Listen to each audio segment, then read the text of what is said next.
حضرت سلیمان علیہ السلام اللہ کے برگزیدہ نبی اور بادشاہ تھے۔ اللہ تعالیٰ نے حضرت سلیمان علیہ السلام کو دنیا کے بڑے حصوں میں بادشاہت اور سلطنت عطا فرمائی تھی، اور ساتھ ساتھ آپ علیہ السلام کو بہت سے معجزات عطا کیے تھے۔ مثلاً آپ جانوروں کی بولیاں سمجھتے تھے، ہوا پر آپ کا قابو تھا، آپ کا تخت ہوا میں اڑا کرتا تھا، یعنی مہینوں کے فاصلے آپ علیہ السلام تخت پر بیٹھ کر ایک دن میں طے کر لیا کرتے تھے۔ حضرت سلیمان علیہ السلام کی حکومت صرف انسانوں پر نہیں بلکہ تمام مخلوقات پر تھی۔ جنات، حیوانات سب آپ علیہ السلام کے تابع تھے۔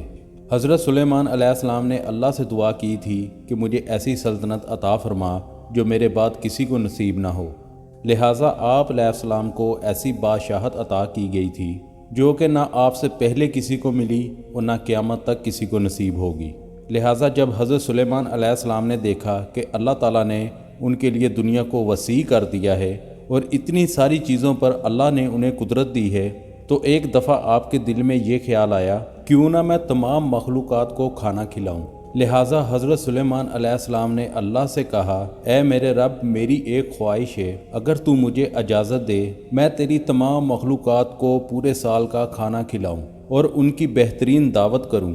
لہٰذا اللہ نے حضرت سلیمان علیہ السلام پر وحی بھیجی اور فرمایا، اے سلیمان، تو اس کام پر ہرگز قدرت نہیں رکھتا۔ حضرت سلیمان علیہ السلام نے عرض کی، اے میرے رب، تو نے مجھے بہت نعمت دی ہے، تیری عنایت سے میرے پاس بہت کچھ ہے، کیا میں ایک مہینے کے لیے تیری ان مخلوقات کو کھانا نہیں کھلا سکتا ہوں؟ اللہ نے وحی فرمائی، اے سلیمان، میں سب کی روزی پہنچاتا ہوں، میری موجودات اور مخلوقات بے انتہا ہے، اس لیے سب کو تم نہیں کھلا سکتے۔ تو حضرت سلیمان علیہ السلام نے دوبارہ درخواست کی، اے میرے پروردگار، مجھے صرف ایک دن کی اجازت دے دے تاکہ میں تیری ان مخلوقات کو کھانا کھلاؤں۔ اس مرتبہ اللہ نے حضرت سلیمان علیہ السلام کو ایک دن کی اجازت دے دی کہ وہ دنیا کی تمام مخلوقات کو کھانا کھلائے۔ حضرت سلیمان علیہ السلام نے تمام جنات اور انسانوں کو حکم دیا کہ وہ زمین پہ موجود تمام حلال چیزوں کو جمع کرے، یعنی بیل، گائیں، بکریاں اور ہر طرح کی سبزیاں اور پھل۔ لہٰذا انہوں نے ان تمام چیزوں کو حضرت سلیمان علیہ السلام کی خدمت میں پیش کر دیا۔ بڑی بڑی دیگیں تیار کی گئیں، پھر تمام جانوروں کو ذبح کیا گیا اور ان کو پکایا گیا، شوربہ تیار کیا گیا، قسم قسم کے کھانے اور پکوان بنائے گئے۔ حضرت سلیمان علیہ السلام کے حکم سے دریا کے کنارے ایک عالی شان مکان بنایا گیا جو نہایت ہی کشادہ اور وسیع تھا، تاکہ جن جن مخلوقات کو دعوت کے لیے بلایا جائے وہ تمام مخلوقات بآسانی اس مکان میں آ جائیں۔ تقریباً 22,000 جانور ذبح ہوئے اور سینکڑوں دیگیں چڑھائی گئیں، اور ان بڑی بڑی دیگوں کو جنات نے تیار کیا تھا۔ حضرت سلیمان علیہ السلام نے ہوا کو حکم دیا تھا کہ وہ ٹھنڈی ہو کر چلے تاکہ یہ کھانا خراب نہ ہو۔ آپ نے شربت اور قسم قسم کے مشروبات کے تالاب بھی بنائے تھے۔ اس بہترین دعوت کی تیاری مکمل ہونے میں تقریباً 1 سال لگ گیا۔ جب کھانے پینے کی تمام چیزیں تیار ہو گئیں اور دعوت کی تیاریاں مکمل ہو گئیں تو حضرت سلیمان علیہ السلام کے حکم سے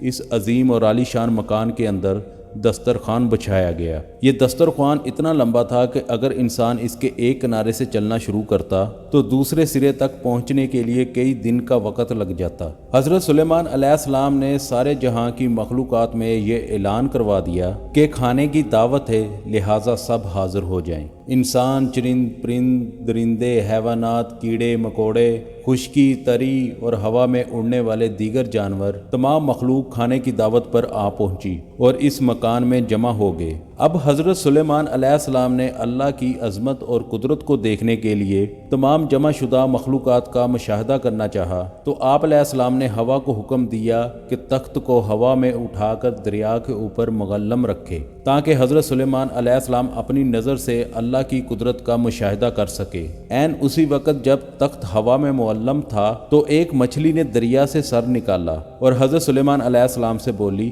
اے اللہ کے نبی، اللہ نے مجھے آپ کی طرف دعوت پر بھیجا ہے، اور یہ بھی معلوم ہوا ہے کہ آپ علیہ السلام نے آج اللہ کی تمام مخلوقات کے لیے کھانا تیار کیا ہے۔ میں اس وقت بہت بھوکی ہوں، لہٰذا آپ پہلے مجھے کھانا دے دیں۔ اور یہ سن کر حضرت سلیمان علیہ السلام نے اسے کھانے کی اجازت دے دی۔ جیسے ہی وہ مچھلی اس دریا سے نکل کر اس محل نما مکان میں آئی اور جتنا کھانا وہاں پڑا تھا سارے کا سارا ایک ہی لقمے میں کھا گئی۔ پھر حضرت سلیمان علیہ السلام کی طرف مڑی اور ان سے مزید کھانا مانگنے لگی۔ یہ سن کر حضرت سلیمان علیہ السلام تعجب میں پڑ گئے اور بولے، اے مچھلی، میں نے تمام مخلوقات کے لیے یہ کھانا تیار کیا تھا جو تو نے ایک ہی نوالے میں کھا لیا، کیا اس سے بھی تیرا پیٹ نہیں بھرا جو تو اور کھانا مانگ رہی ہے؟ مچھلی بولی، اے اللہ کے نبی، اللہ تعالیٰ ہر روز مجھے 3 لقمے رزق دیتا ہے، جو کھانا آپ نے تیار کیا تھا وہ سب کا سب صرف ایک ہی لقمہ ہوا ہے، اب مجھے 2 لقمے مزید کھانا درکار ہے اور تب کہیں میرا پیٹ بھرے گا۔ اے سلیمان، مجھے کھانا کھلاؤ، میرا پیٹ ابھی تک نہیں بھرا۔ حضرت سلیمان علیہ السلام نے فرمایا، تم تو سارا کھانا کھا گئی اور اب بھی تیرا پیٹ نہیں بھرا۔ مچھلی نے کہا، اے سلیمان، کیا مہمان کے لیے ایک میزبان کا جواب اس طرح کا ہوتا ہے؟ آپ کو جتنا کھانا بنانے میں کئی دن لگ گئے، اتنا کھانا میرا پروردگار مجھے دن میں 3 مرتبہ پہنچاتا ہے۔ میں آج آپ کی مہمانی میں بھوکھی رہی ہوں، اور اگر اسی طرح آپ باقی مہمانوں کو کھانا نہ دے سکے تو آپ نے ناحق انہیں کھانے پر بلایا۔ حضرت سلیمان علیہ السلام مچھلی کی یہ بات سن کر حیرت زدہ رہ گئے، چکرائے اور ان پر گشی طاری ہو گئی، اور پھر جب ہوش میں آئے تو ندامت میں سجدے میں گر پڑے اور روتے ہوئے کہنے لگے، اے اللہ، میں نے بہت ہی قصور کیا اور تیری بارگاہ میں نادانی کی، میں ناداں ہوں، مسکین ہوں، اور تیری بارگاہ میں اس کے لیے ہمیشہ کے لیے توبہ کرتا ہوں۔ بے شک مجھے اور سارے جہان کو رزق دینے والا صرف تو ہی ہے۔ اللہ تعالیٰ قرآن پاک سورہ فاطر میں فرماتا ہے، اے لوگو، اللہ کے اس احسان کو یاد کرو جو تم پر ہے، بھلا اللہ کے سوا کوئی اور بھی خالق ہے جو تمہیں آسمان اور زمین سے روزی دیتا ہو؟ اس کے سوا اور کوئی معبود نہیں، پھر کہاں تم الٹے جا رہے ہو؟